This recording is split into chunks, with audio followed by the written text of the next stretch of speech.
Gaza, entre signature de pétitions et drapeaux en berne.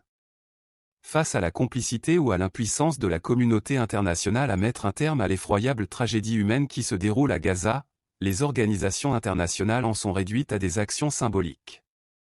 Signature de pétition, drapeau de l'ONU en berne, minute de silence. Faute d'action concrète, cela nous permet au moins d'avoir bonne conscience, tout en nous donnant le sentiment du devoir accompli. Plus d'1 million de personnes dans le monde ont signé une pétition d'Amnesty International exigeant un cessez-le-feu immédiat dans la bande de Gaza. Dans un communiqué publié, lundi matin, sur son site officiel et diffusé par des sources d'information, l'organisation a déclaré que sa pétition, exigeant un cessez-le-feu immédiat pour mettre fin aux souffrances des civils palestiniens, a reçu jusqu'à présent le soutien de plus d'1 million de signataires. Amnesty a appelé les militants à continuer à signer la pétition et a exhorté les dirigeants de l'Union européenne à appeler à un cessez-le-feu immédiat pour protéger les civils palestiniens, avant la réunion du Conseil des Affaires étrangères de l'Union européenne pour discuter de l'évolution de la situation à Gaza.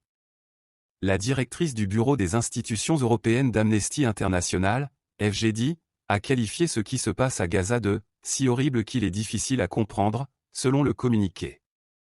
Madame Gedi a estimé que le refus de certains pays, dont l'Allemagne, la République tchèque, l'Autriche et l'Union européenne, d'appeler collectivement à un cessez-le-feu ou de dénoncer les violations du droit international humanitaire commises par le gouvernement israélien, crée un climat d'impunité et encourage l'armée israélienne à ignorer ses obligations à protéger les droits des civils.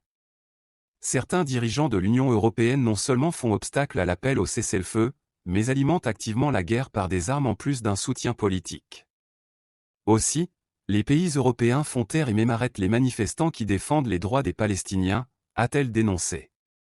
La directrice du Bureau des institutions européennes d'Amnesty International a souligné que l'Union européenne, qui prétend défendre les droits de l'homme et le droit international, est confrontée à une grave crise de crédibilité aux yeux des peuples du monde entier.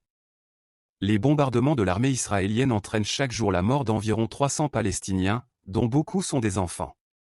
Le siège illégal imposé par les autorités israéliennes provoque des souffrances humaines indicibles, a-t-elle conclu dans le dit communiqué.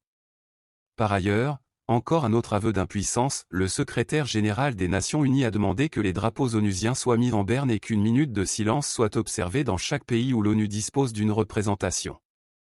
L'ONU rend ainsi un hommage mondial en mémoire de son personnel tué par l'armée israélienne. Mais ni le gouvernement israélien, ni les États-Unis, ni l'OTAN, ni l'Union européenne n'ont que faire des signatures de pétitions, de minutes de silence et encore moins de drapeaux de l'ONU en berne.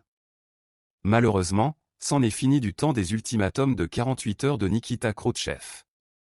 Aujourd'hui, chacun regarde midi à sa porte et agit au gré de ses peurs, de ses appréhensions ou de ses intérêts du moment.